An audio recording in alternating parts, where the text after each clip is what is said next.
And good evening and welcome. This is Steve Fryer, and you're listening to The Expanding Light. And with me on the line tonight is Albert Taylor.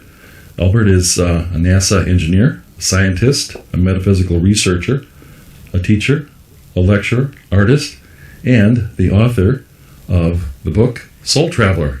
Welcome, Al. Thank you. You're out in California. How is El Nino? It's gone, but it left a mess. It did. Yeah, I understand we were having some problems. Influenced my life. I didn't hear you. It influenced my life, that's for sure. Made you drive a different way. Definitely. Or something.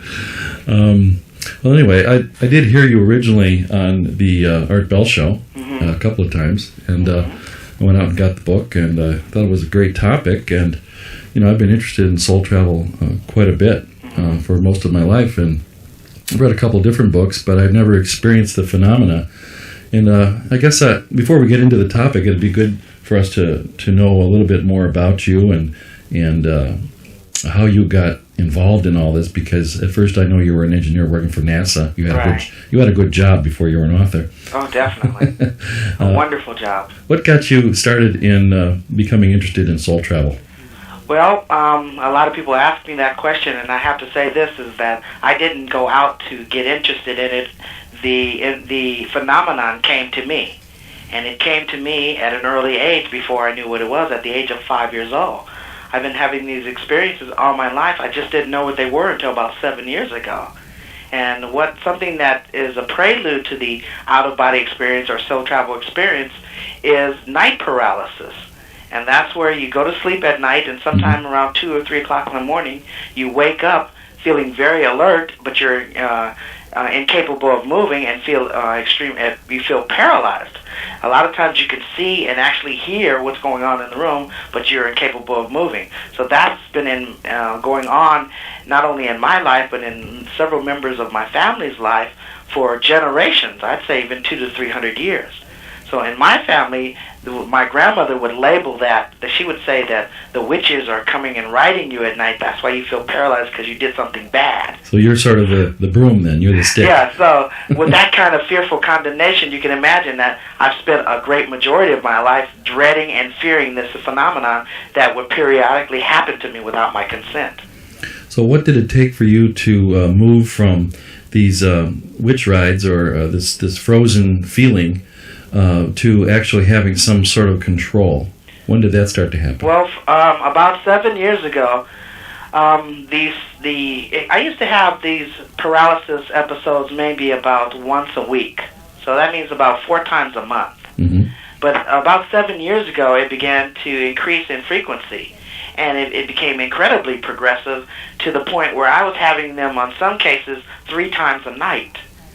So with having that disrupt your evenings over and over again, it was taking its toll on me physically. Going to work after not being able to sleep and having these unexplainable things happen to me. So I decided to go to the doctor. I had MRIs. I had all kinds of things done, and when I got their good seal of approval regarding my health, I began to just think, okay, let me try to just explore this and just find out what it is, because I was having things like hearing my name called, feeling a touch, and I was thinking I was totally imagining this. So about 7 years ago, I began to mention this to a coworker on the space station program. And I told her about these episodes that were happening to me, and she suggested that I take a metaphysical course. So I decided to take a metaphysical course at the local college, and I did. And during that course, the teacher that was teaching the course asked the class if anyone had ever felt paralyzed at night. So no one outside of my family had ever even talked about that. Both hands. So right here was something that was happening beyond my little small circle of superstition. So I said yes immediately. I raised my hand and said, yes, I feel paralyzed all the time. And she looked at me and she said, you probably are on the verge of having out-of-body experience.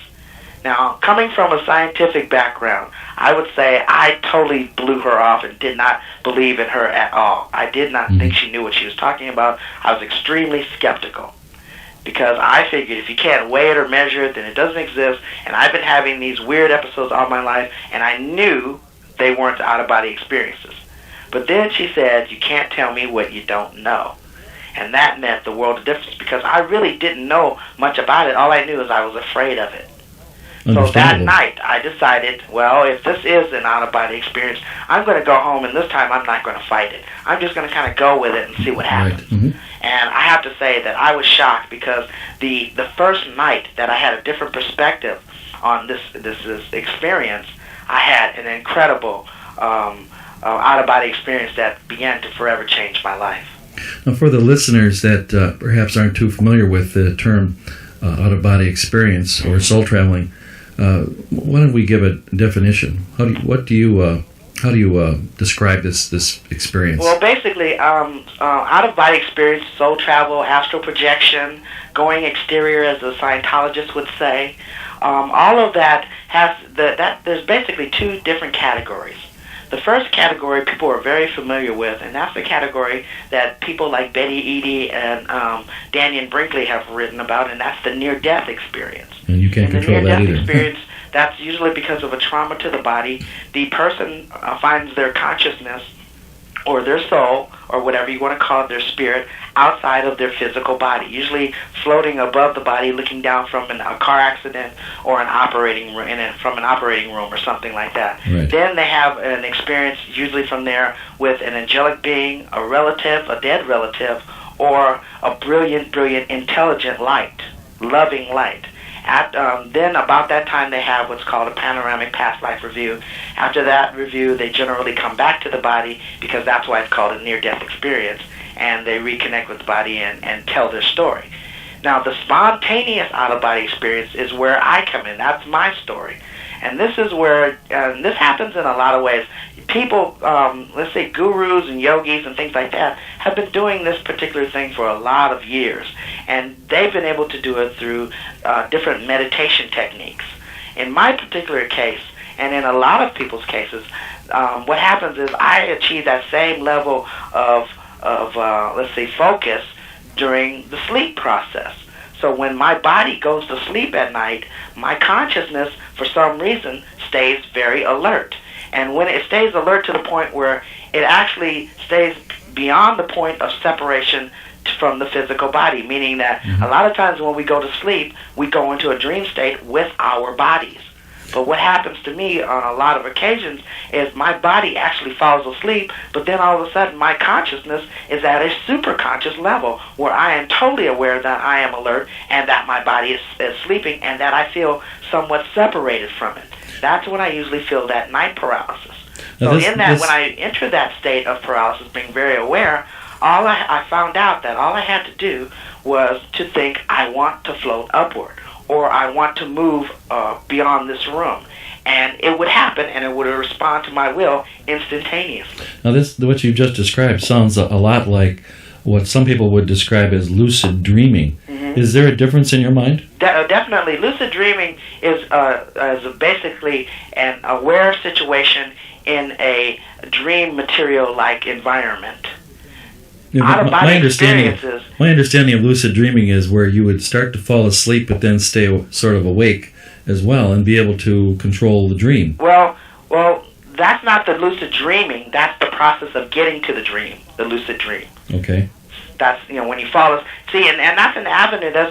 You come to like a fork in the road. Depending on how well you're able to focus your thoughts, mm-hmm.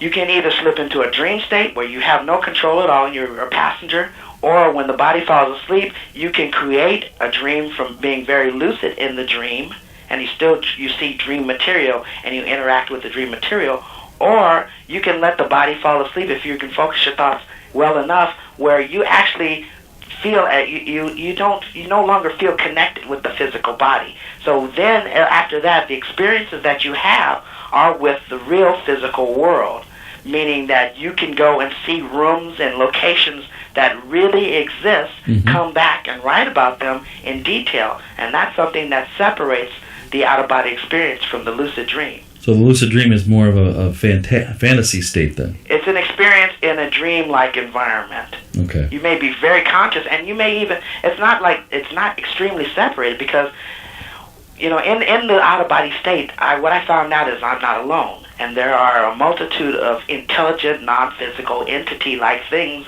around. So in your lucid dream state, you still can get input or interaction or messages or symbolic images from these entities that are hanging around you. Some people may call them guardian angels. Some people may call them guides. But you still can be influenced in the lucid dream state. In the out-of-body experience state, or in the out-of-body state, not only are you influenced, but you perceive them just as they are presenting themselves, which can be quite frightening. It scared me. Now, what would be the benefits of out-of-body versus lucid dreaming? Do you see any benefits to the two? Well, benefits over. I wouldn't compare the two. I think both have things to offer. Okay. I wouldn't say either or. I would just say this, that if you can progress beyond the lucid dream to achieving a full conscious out-of-body state, meaning that you are separate from the body and you can look back at the physical body and see the room and things like that, the one true glorious benefit of being able to achieve that state is, in that state you can see, hear, you can look around, you can touch things, and what's wonderful about that is that's as dead as you're ever going to get. If you were to die, that's what it would feel like. So in other words, there really isn't any finality to death. So if that's all there is to death, then there's nothing to be afraid of. And I would say this losing the fear of death is one of the biggest benefits anybody can have from trying these type of activities. Makes sense to me. A lot of, I'm sure, more fundamentalist trained people would have a great fear of something like this. Have you run into many people like that in your lectures and travels? Because it's a fear of the unknown. And it's also fear of fearful condemnations that come from other people. You know, there's been a lot of negative expressions and condemnations on this, like it's the work of the devil, or the Bible says don't mess around with that, or all those type of things. Now, the thing about it, though, and it doesn't matter what your spiritual beliefs are or religious beliefs, even though people are saying things like this, like it's the work of the devil, you got to really think about what really has been going on for eons and eons. And if you look at back when the Bible was written originally, and even prior to that, people were having experiences, dream-like experiences, with non-physical angelic beings. We are those same spiritual people that we were eons ago. So we still have that capability today. So there's really nothing new about this at all. It's not a new phenomenon. It's basically what you would say is a reconfirmation of what we already know about ourselves in the past and are able to do today. So I'd say it's a major positive, and it will reinforce anybody's spiritual beliefs regarding this particular thing, no matter what you believe in. It will confirm to you, to the individual, and it doesn't matter if anybody else believes you, that you truly are spirit. Well, I have no doubt, but I bet you there are a lot of other people out there that they're still, quizzing. They're still searching for what is true and what is real. Maybe you could give us a little bit more of a concrete example for what would give us some sort of proof that you actually soul travel. When did you really prove it to yourself? What kind of experience did you have? I think the scientist in me wanted to find out if I was dreaming or if I was having some kind of weird neurological problem or whatever. So what I did initially, in the very beginning, I would just go to different places that I'd never been to physically. And I'd look around and try to observe as much of the environment as I possibly could and retain it and come back and write it down. I did that over and over again, and I'd go to friends' houses, and what amazed me is that I wasn't 80%, but I was 100% correct in my description of these particular places I went to. So my goal was never to try to prove it. You use the word proof. I don't try to prove this because it doesn't matter if anybody believes me, because I'm going to continue to have these experiences. I just wanted to prove it, or at least understand to myself what this was all about. And all I did was I kept a diary of my experiences as a scientist doing experiments on himself. That is what my book is. A wonderful thing about this is I discovered something about it. And in my discovery, what I'm doing, and my whole point is to share the techniques that I've discovered that cause this to happen in a vast majority of people. So the people, they don't have to believe me. Please take the tools, go be skeptical, but go out and try it and see what happens for yourself.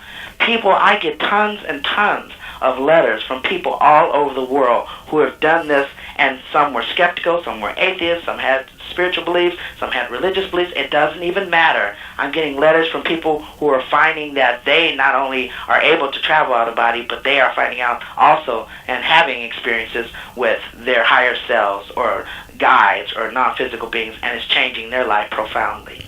Now, I'd like to contrast this with the concept of remote viewing.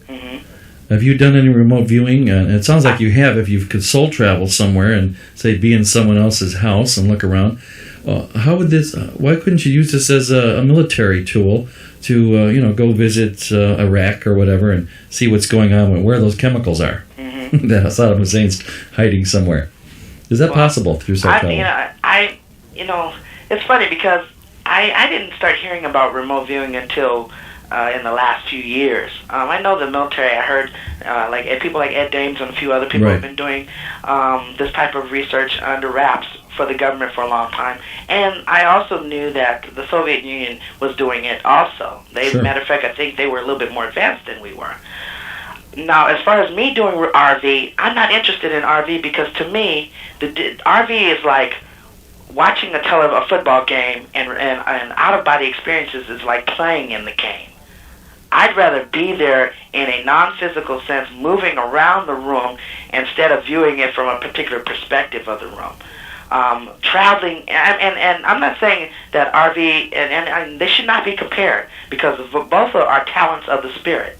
Both are talents of the soul and another capability. RV is like automatic riding, like out-of-body experiences, like clairvoyance, like clairaudience. It's all the same thing. It's just a talent of the particular soul. Now, in my particular case, I enjoy leaving the physical body. I enjoy flying with my guides, hugging them, encountering relatives who have passed away. I enjoy the feeling of free, of flying, and that type of thing. So to me, I'd rather do that than any other thing I could possibly imagine. RV now, and what I've noticed in that state regarding the government and Iraq and all that, I could care less about that only because I'm not thinking on a physical human level. Something happens. There's a switch over of some sort. And a lot of the things that I think are very important while I'm in this physical body cease to be just that. They cease to be important. And the things that are really important are the things that help to individual evolution of the spirit. In other words, what I'm doing here, my purpose for being here, and how I'm supposed to impact and influence the world around me. That seems to be the greatest of importance when I get into this state, and that seems to be what I focus on more often than not. So this is really a spiritual tool. I'd say I'd say when it comes down to it, everything is, because we're talking about a non-physical existence. That means if the world ceased being today, evaporated, was blown away today, we as spirits would still be. Right. So the physical world has very little to do with your understanding of who you are. I'm wondering how often you do this, Al. How often do I travel out of body? Right. At least once or twice a week. Now, do you lose sleep when this happens? No, the body sleeps. The body sleeps. So you're actually awake, but the body is actually resting right. too. I wrote an article that says my body sleeps, but I do not. And that's exactly it. The body, and this is what I've found out over my experiences, is that the body is just this machine that we wear while we're in the physical plane. It functions, it pumps blood, but it is not us. It is something we use. So when it goes into like an automatic sleep mode, we don't necessarily have to go with it. A lot of us do, but what I found out is if you interrupt your sleep process or sleep phase, then sometimes you can cause yourself to be alert when the body falls asleep. And when you leave the body and look back at it, you totally perceive it as something different. You don't think, that's me lying on the bed there. You think, oh, wow. You feel very disassociated with it, like it's a suit of, like it's coveralls or something. Right. And matter of fact, I think Daniel Brinkley's term was really great. When he left his body and he looked back at it, he said, yeah, I thought I was better looking than that. I call it a biological spacesuit. Exactly.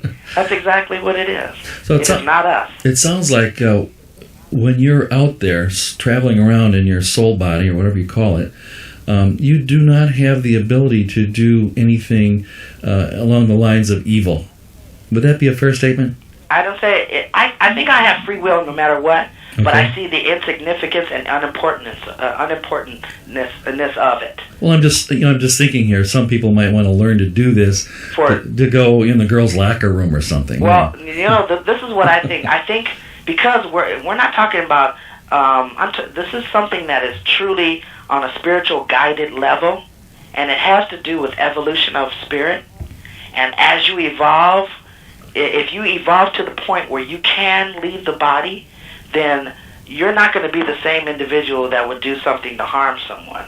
They go hand in hand. In other words, you wouldn't be a spy, probably. No. You could care less. And I think truly that if I did choose to do something like that, it would be abuse of the capability. Okay. And I think I would definitely lose it.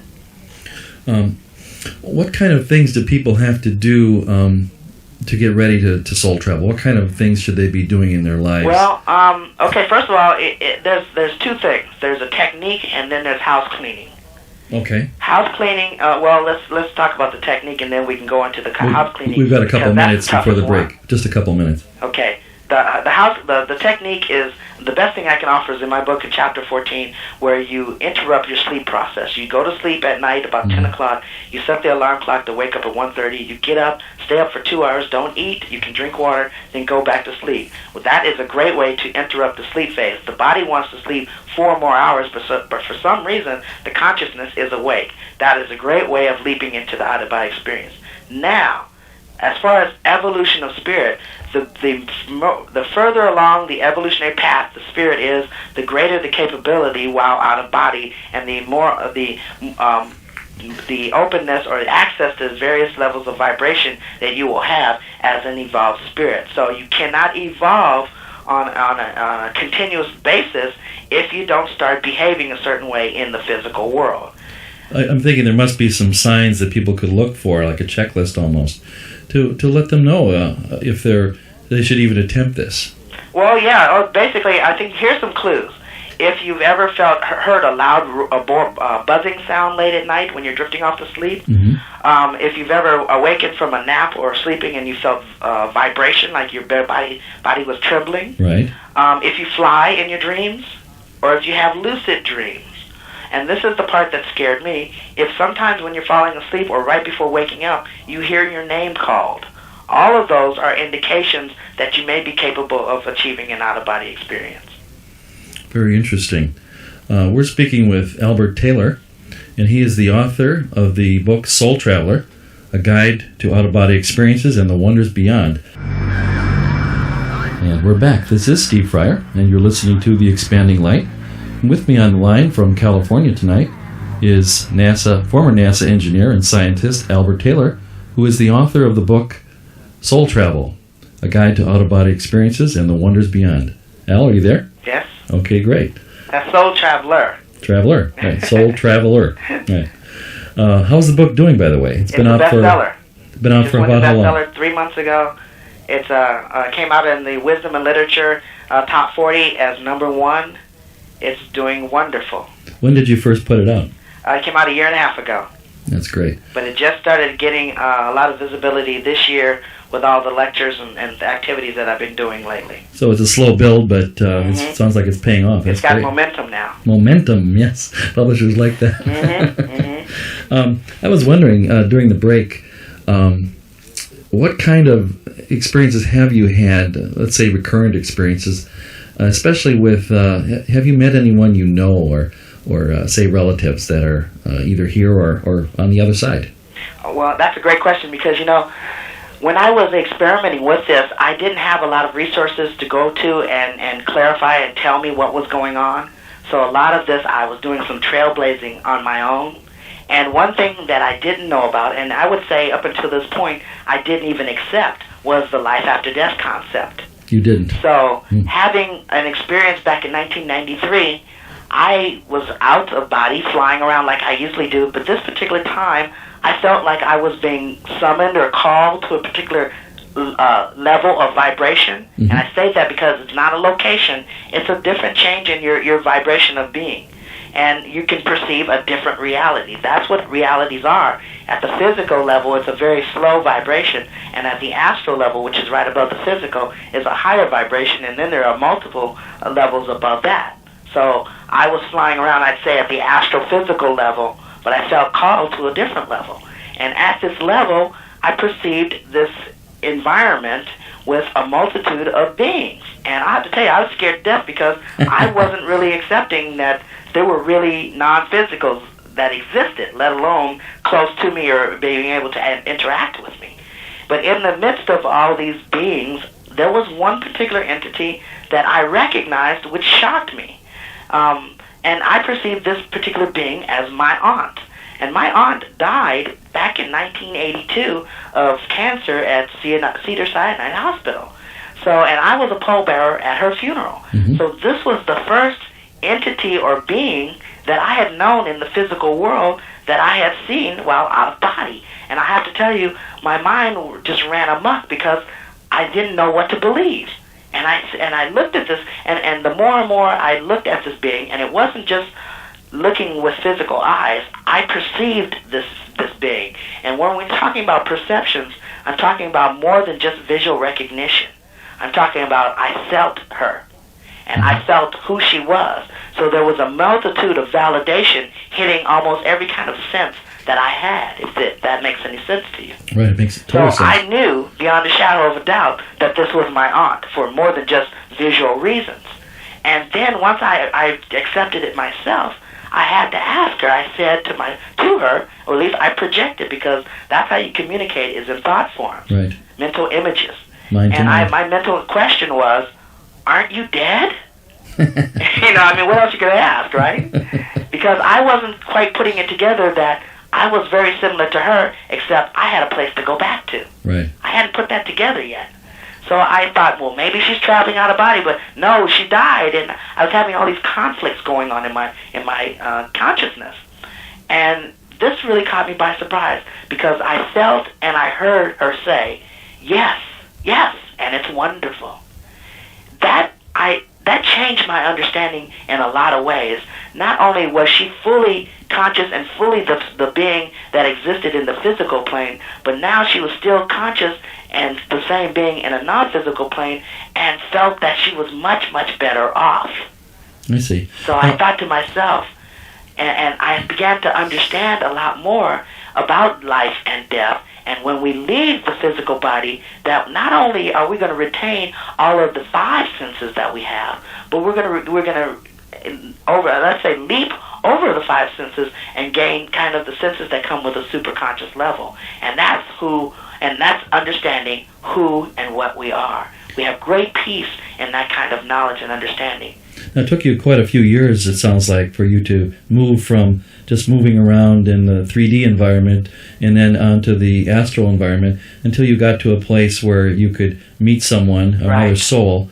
And I understand that you've gone beyond that since then. Right, yeah. It's the whole thing has been one long progressive journey, and I have to tell you, it has to do with non-physical and physical house cleaning. I had to get rid of my fears in the non-physical aspect of it, because my fears can cause fearful experiences, and that's what a lot of people run from. And I had to also, and I don't think I did it consciously, but because of my understanding of who I was, knowing that I wasn't this physical being going through a helter-skelter life, once I understood that, it changed my physical behaviors.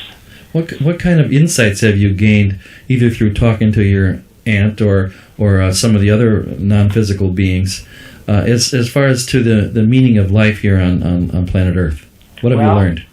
And that's heavy, and I'll tell you, a lot of it's going to be in my second book, because in my first book, I didn't know a lot of stuff. I was just finding it out. And there's some things that I held back in the first book that I didn't want to shock people or challenge them or have them run away fearful because of the insights that I was getting.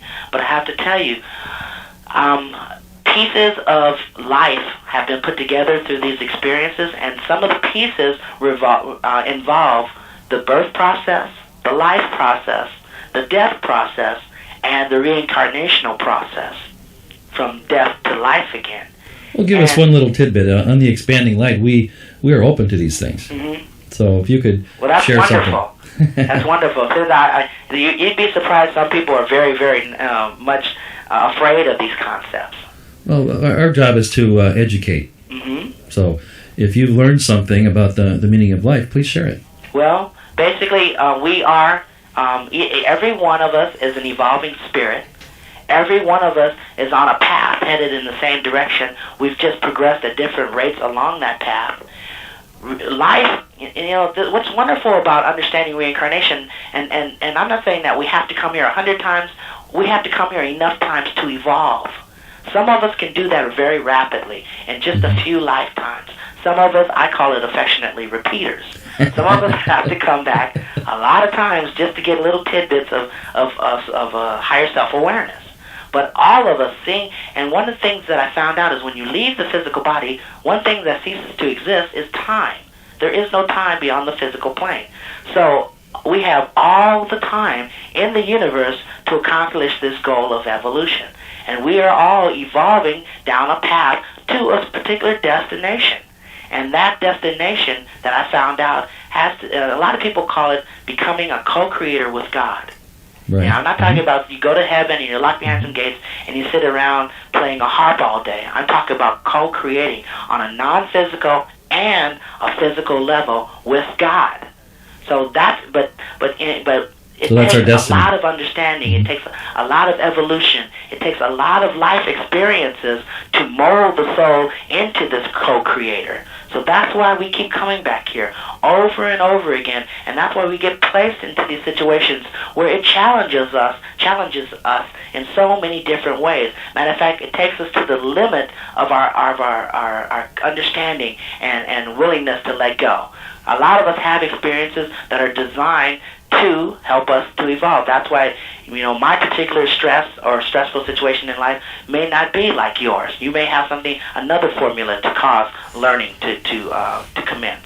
In my particular case, I had a major attack of multiple sclerosis, 2 major attacks, and I was landed in the hospital, and I was told that I was going to end up in a wheelchair, and that was pretty much my prognosis. That was as an adult? That's as an adult, and that was 6 or 7 years ago. Wow.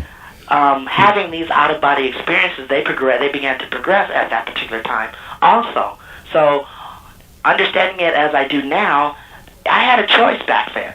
I had a choice to continue to go down the way that I was going, which was not, I have to say, I'm a very different person now.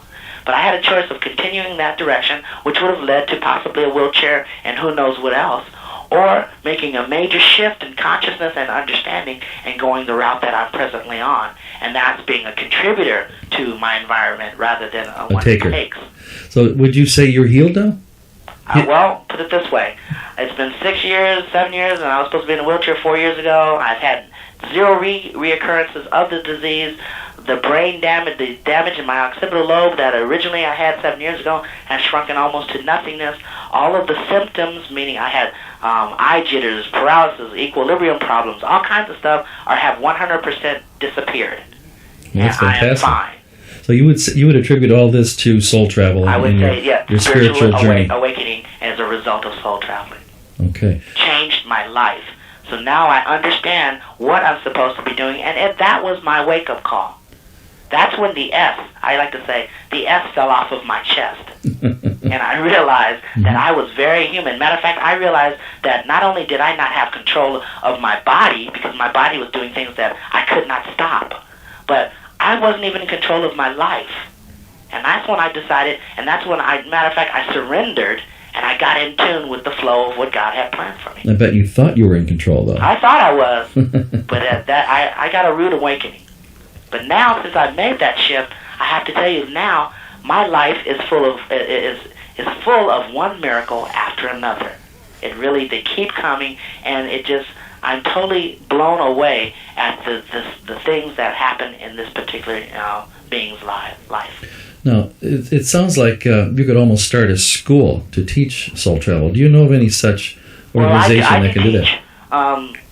Several classes, one of them being Autobody Experiences in Soul Travel. I teach that at the Learning Life Foundation in Anaheim, California, which is the oldest and largest metaphysical research facility in Southern California. They've been in business like 35 years, so I do teach that there. And there's a multitude of other classes that I think are being taught by people. But the thing about this is you can't. At least I couldn't just concentrate on the ability of the soul to leave the body. All of a sudden, it had to do with a lot more things than just that. That was just one aspect or one talent sort of a trigger. An evolving soul. Mm-hmm. Sort of, it was a catalyst for you, anyway. Right, it was a catalyst for me. Mm-hmm. And I'll tell you, see, there's a lot of other people having other types of phenomena, psychic phenomenon happening to them, and that's their wake-up, their wake-up alarm in their particular way. And it's designed to wake up the individual in the way that will be most effective. For those that are interested in learning more about your teaching center and so forth, do you have a phone number? Yes, they can call 714-538. Oh, I'm sorry. I'm about ready to get on another number. 533-2311. All right, do it again. That's 714-533-2311. And that's the Learning Life Foundation in Anaheim. And there's a host of different things that they can experience down there. If you've seen Sightings and The Other Side, right, when they were on, we are the ones who did the ghost busting. We're the ones who did the investigations and things like that. Oh, fantastic. We've had Sylvia Brown there. We've had James Van Praagh, Kenny Kingston, and a host of other psychics that come there and share their abilities with us. I understand you're also working on a movie script. Yes, I was approached by two major companies, two major film companies about 6 or 7 months ago who were very intrigued with my show on Art Bell. And they asked me to write the screenplay, and I did since then. I have done that and submitted it, and right now we're in the rewrite phase of the script, but it looks really good. And we think in about 2 years, the film should be out on the big screen. Well, that would be wonderful. It's going to be incredible because I'm adding things in there that weren't in the first book but are in the second book. We've got some time, so I thought it might be profitable for us to get into some of the different planes of consciousness and have a little discussion about that. Okay. I know a lot of people are aware of the astral plane, but right, it may stop right there. Right. Is there a lower and upper astral, or have you experienced much with this? I think if you really slow down the vibration, because we're talking about a vibrational path. The higher the vibration, you leave one plane and go to another. So if you want to look at just the astral plane, I would say yes, there is a lower astral, meaning, and think of it as turning up the vibration on a rheostat. Okay. So it's not a switching; it's more of a gradient, a gradual increase. But there are divisions once you get past a certain oscillation. Yes, there are beings, the beings that. The repeaters that I talked about earlier, right, those are the individuals that inhabit the lower astral plane. The ones that might end up in prison a lot, yes, that kind of thing, the offenders? Murderers, whatever.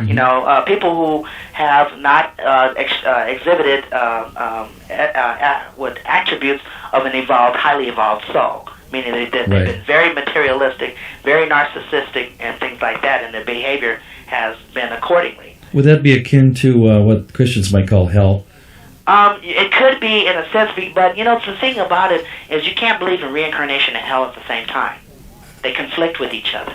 Well, hell, and then I was raised Catholic. I consider myself a recovering Catholic now. I'm thinking in the karmic sense of hell. Well, you could, but see, when you talk about hell is supposed to be a permanent situation. And I'm not talking about a permanent situation. I'm talking about occupying a particular vibratory level until you reincarnate. So you could say that's hell, but we're not talking about a fire and brimstone. We're talking about possibly maybe a person who was a gambler and gambled excessively. And now they're at a lower level where they can see people gambling, but they can't participate. I don't know if you'd call that hell, but for the gambler, it might be. Well, it would seem to me that if once you leave the body, time is sort of irrelevant, doesn't exist, and you found yourself in a place like that, and you didn't know when it would end, wouldn't that seem like hell? That would, in that sense, I would say that possibly yes. It depends on your definition of hell. As long as you're not saying locked away at the lower world forever and you're being tortured and punished for your sins on earth. That's not the kind of hell that I would say the lower astral plane represents. I would say, yes, it's a very uncomfortable situation. Sure. But truly, in my opinion, if you want to compare hellish experiences, I would say the panoramic past life review that you receive right after leaving the body with your higher self can be the hell.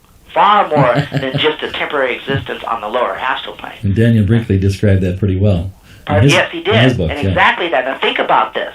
If you were a tormentor of physical beings while you were in the physical plane, you caused pain and suffering through thousands and maybe even millions of people. Now, as many near-death experiencers have described, Daniel Brinkley's only one of them. There's millions who have described the same thing. When you leave the physical body, as a result of death, you receive a panoramic past life review, and that panoramic past life review is where you get to feel all the emotions that you have inflicted or caused another individual or individuals to feel. Exactly how they felt at that particular time.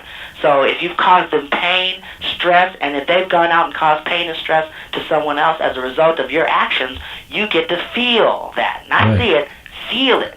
So if you've caused pain and suffering, say like Adolf Hitler, who is probably responsible for 4 million deaths and torturings, imagine feeling the 4 million suffering souls that you have caused this pain to. It's funny. I would say that would be hell. It's funny you should bring that up. I have a friend, Michael Schuster, who actually wrote a book about that. He was approached in, a meditative state by Adolf Hitler on the other side, and he asked him to write his thoughts. And I guess for a period of about 50 years, he did experience what we would call hell, and did feel the pain and suffering and angst of not only those that he had caused to die and suffer, but also the families that were left over and they're still alive today. Right. Evidently, he's come through that now and wants to come back and be a more loving and giving soul. But it seemed like a very real experience when I read that in his book, Conversations with Adolf Hitler. Now, to me, that would be hell. Yeah, that is hell, I think. And I'll tell you, that has a lot to do with my behavior today. Because I think about if what I do today, I will experience tomorrow. Do I really want to experience the negative or the positive? That's what it really comes down to. So I act accordingly because my decision is to experience the positive. Now, as you move up beyond the astral, what is let's say the next plane beyond that? Do you have a name for it? Well, yes, there are names. I'll give you one, but I wouldn't say this is just a particular belief. Okay. The next one would be the mental plane. And the mental plane is where you're using a lot more mental energy to get to.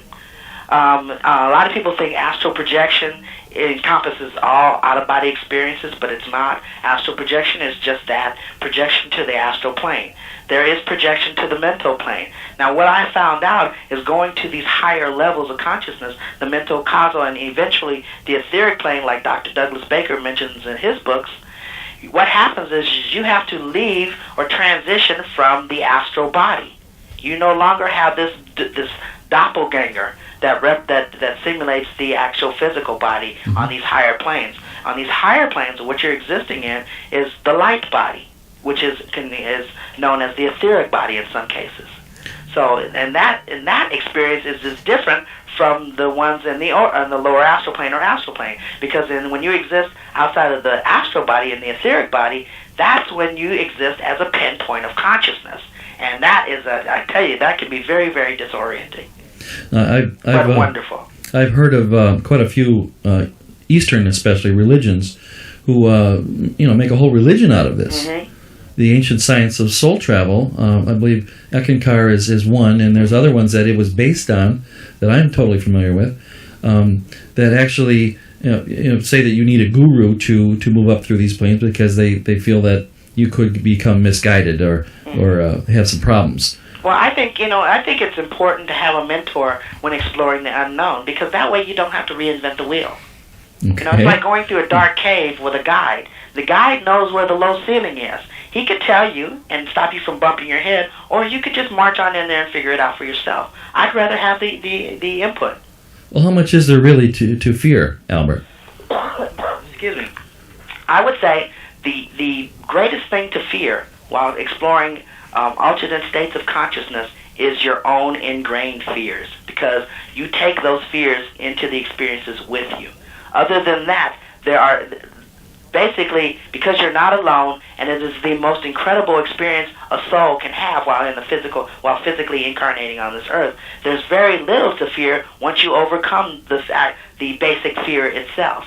Meaning, if you think that you're going to see something evil in these states of consciousness, then what will happen is you will end up creating it. It doesn't necessarily exist, but it will feel as real as anything else, because what you've done is you've created it out of a thought form or out of astral substance.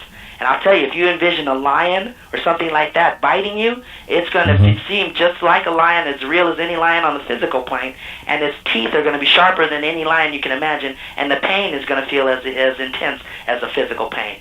But that is all still self-created. So I recommend to people, before you dive way into these different states, develop the foundation of understanding who and what you are when you go on the other side, and leave your fears here on the physical plane. What kind of training would you recommend for people who are, say, fairly new at this sort of thing and would like to learn to soul travel, but say they don't want to do it right now, they want to build their foundation? I'd say the best thing that I can offer is to read. Knowledge is an extremely valuable tool in this particular phenomenon. I'd say read as much as you possibly can. But I do have a book that I recommend to everyone, and it's a wonderful book by Dr. Michael Newton, and it's Journey of Souls. And I would say that to me, that is one of the few books that really encompasses what I like to call the ultimate truth about who we are.